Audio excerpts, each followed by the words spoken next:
All right, hey, Kitty King TV here. Fast as heck, quick tutorial on how to use the green screen on DaVinci Resolve 18.5 because I was having a hard time finding it, and I know other people are as smooth brain as me. So, how to do it is use your keyer. You go up to you could search in effects up here.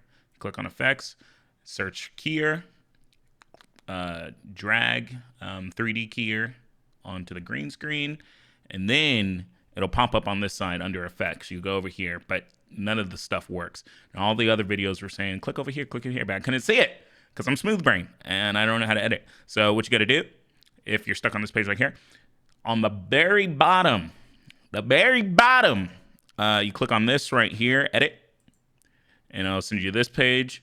And then here you have the tool. It'll be on transform.